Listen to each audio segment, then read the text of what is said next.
No início da semana, dados sigilosos da Operação Pecúlio foram liberados pela Polícia Federal. Wellington Manuel.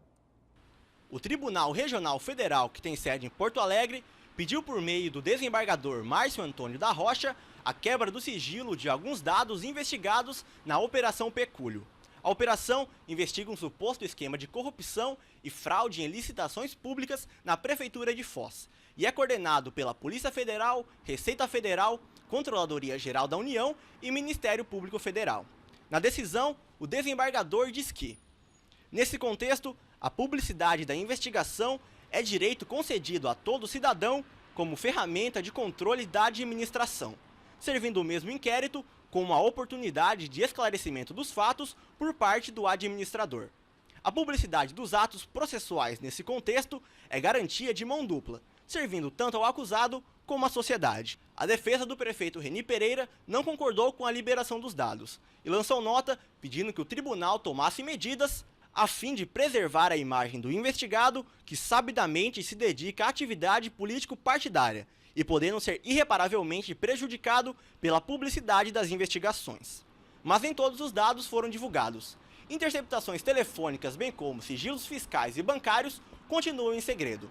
Mas os dados que foram divulgados já podem ajudar a Controladoria Geral da União e a Receita Federal a trabalharem ainda mais juntas na conexão de dados e investigando investigados que têm foro privilegiado, como é o caso do prefeito Reni Pereira. Wellington Manuel, para o UDC Notícias. Na Câmara, a denúncia feita contra o prefeito Reni Pereira pelo crime de responsabilidade não foi aceita pelos vereadores.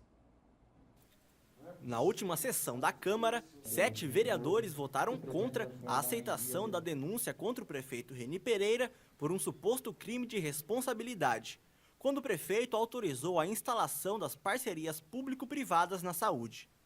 Para a denúncia ser aceita, era necessário que 2/3 dos vereadores, ou seja, 10 deles, votassem a favor da instalação da comissão processante, que poderia resultar na cassação do mandato e em um impeachment do prefeito.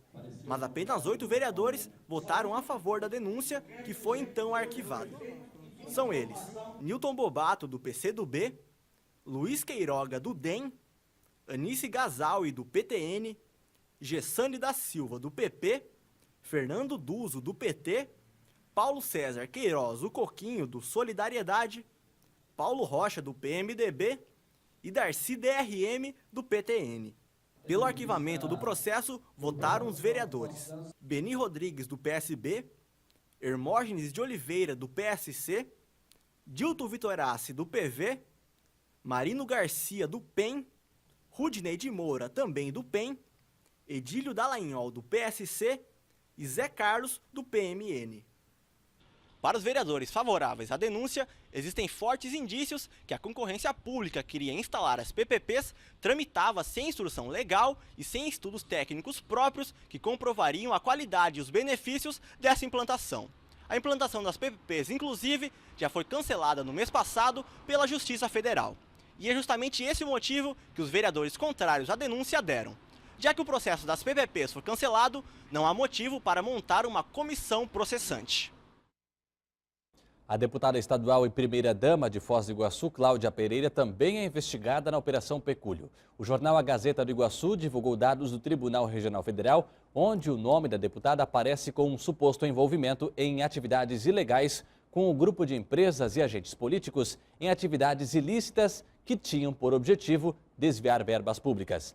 Nas informações levantadas pela equipe de reportagem da Gazeta, os contratos analisados pela Controladoria Geral da União indicavam um pagamento de quase 5 milhões de reais aos integrantes da suposta organização criminosa.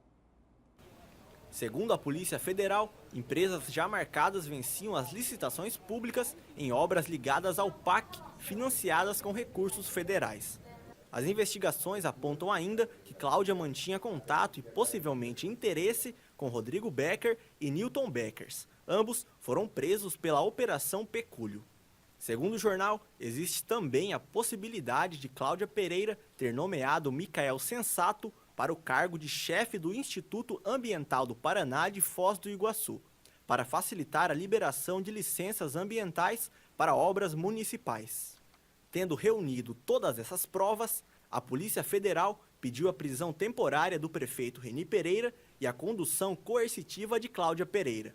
Ambos os pedidos foram negados pelo desembargador Márcio Antônio da Rocha, que pediu a condução coercitiva para o prefeito e autorizou uma busca e apreensão na residência do casal. Veja no próximo bloco a previsão do tempo e a cotação do dólar depois do afastamento da presidente Dilma. E mais um congresso internacional que reúne gestores e futuros administradores em Foz. A gente volta já.